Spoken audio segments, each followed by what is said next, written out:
Hello and welcome to The World Today on Channels Television. I'm Cynthia Araya. We begin with ISIS. The war against the group continues as U.S.-led airstrikes on the militants have destroyed 4 tanks and damaged another during a 4th night of bombardments in Syria. The Pentagon said it also carried out 7 strikes on IS positions in Iraq, including one on the outskirts of the capital, Baghdad. The Danish government also says it's sending 7 F-16 fighter jets to join anti-ISIS operations, but only in Iraq. ISIS controls most of northeastern Syria and earlier this year seized swathes of territory in neighboring Iraq, including the second city, Mosul. After previous U.S.-led airstrikes, militants beheaded 3 Western hostages.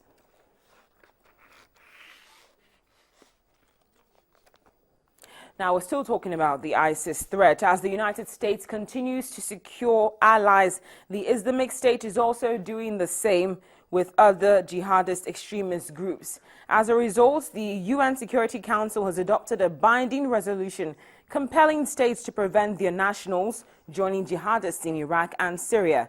U.S. President Barack Obama chaired the session and said nations must prevent the recruitment and financing of foreign fighters. The U.S. drafted resolution was adopted unanimously, and it requires signatories to prevent and suppress recruiting, organizing, transporting, and equipping of foreign fighters. Now, David Cameron has said that there is a strong case for the United Kingdom to continue or to have military intervention in Syria concerning the Islamic State as well as Iraq in order to confront the group. The Prime Minister said it was in the United Kingdom's interest to join in bombings in Iraq against ISIS, and there was no legal barrier to similar action in Syria. As we speak, Parliament is expected to vote on UK involvement in Iraq very soon. Downing Street has said a small number of troops could be sent to Iraq within hours if the Commons backs action. The problem is having caused this mess in Iraq. ISIL is a terrorist organization unlike those we have dealt with before. The brutality is staggering.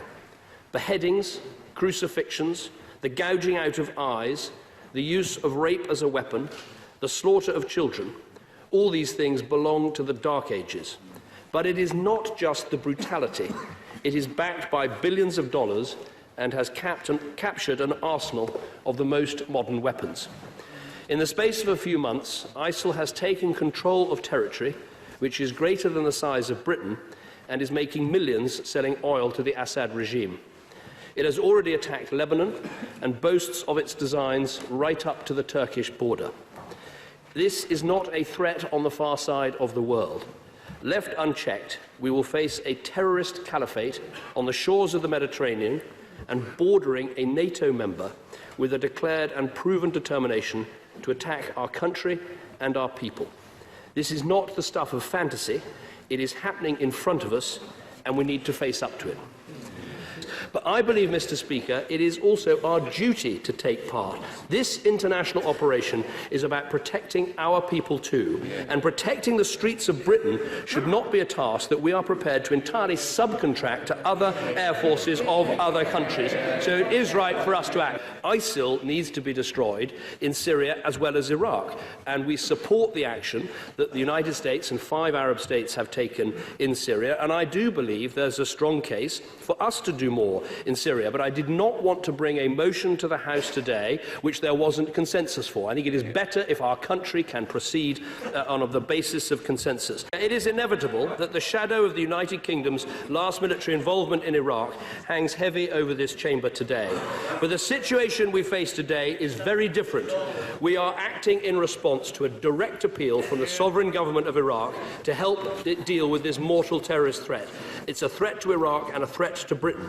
We're not acting alone, but as part of an international coalition of 60 countries, many of them from the region, and all of them committed to rolling back ISIL, however long and however difficult that task might be. Mr. Speaker, this is not 2003, but we must not use past mistakes as an excuse for indifference or inaction.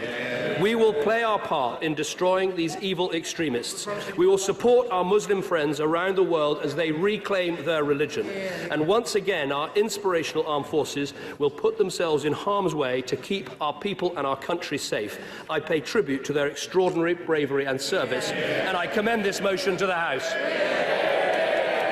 Order. The question is the motion on Iraq. The British Prime Minister David Cameron now concerning whether or not the United Kingdom should become involved in airstrikes concerning the Islamic State militants. There have been mixed reactions. Some are for it while some are against it. United Kingdom decides if it will participate in airstrikes. Feelings are mixed, while some are for it, others are against it. Members of the Stop the War coalition gathered at number 10 Downing Street to protest over the airstrikes, carrying placards and chanting slogans. Innocent civilians will get killed, just like what's just happening in Gaza. Children, the infrastructure gets destroyed, hospitals, schools, that never helps anybody. It creates another generation of people who hate the West, quite honestly, and that is very dangerous. However, the beheading of 2 US journalists and a British aid worker by a militant with a British accent has rallied political support for tackling Islamic State. I think it's a very dangerous situation out there for the whole world, and I definitely believe we need to take some action out there, because if we don't, it will get worse. I think the suffering in the Middle East of the local people will only get worse if we stand back and do nothing. I think it's probably the only way that we can actually flush the guys out, and that's about it. Yeah, definitely the right thing to do. Well, if we don't, then we're just a target ourselves, aren't we? We need to support the European Union and help the rest of the world. For all their security, they'll only get worse, won't they? And take over other countries, so it's got to be nipped in the bud, I think. Support for the strikes is also coming from the family of victims of ISIS, like the daughter of David Haines, the British aid worker beheaded by militants earlier in the month. Haines, a 44-year-old father of the 2 from Perth in Scotland, was kidnapped last year while working for the French agency Acted. The agency said he had previously been engaged in humanitarian work since 1999, helping victims of conflicts in the Balkans, Africa and the Middle East. I never thought the day would come when I got told, Bethany, the worst happened, he's been killed. And I always did think that you'd get out, but unfortunately he didn't. But maybe one day he will actually be returned to us. IS need eradicated. They can't continue this way. They can't be doing this to people and get away with it, no matter what nationality, if they're Western or not. Hundreds of Syrians have been killed by them, and they need to be stopped. And if airstrikes and whatever ground force or anything is what it takes, that's what it takes.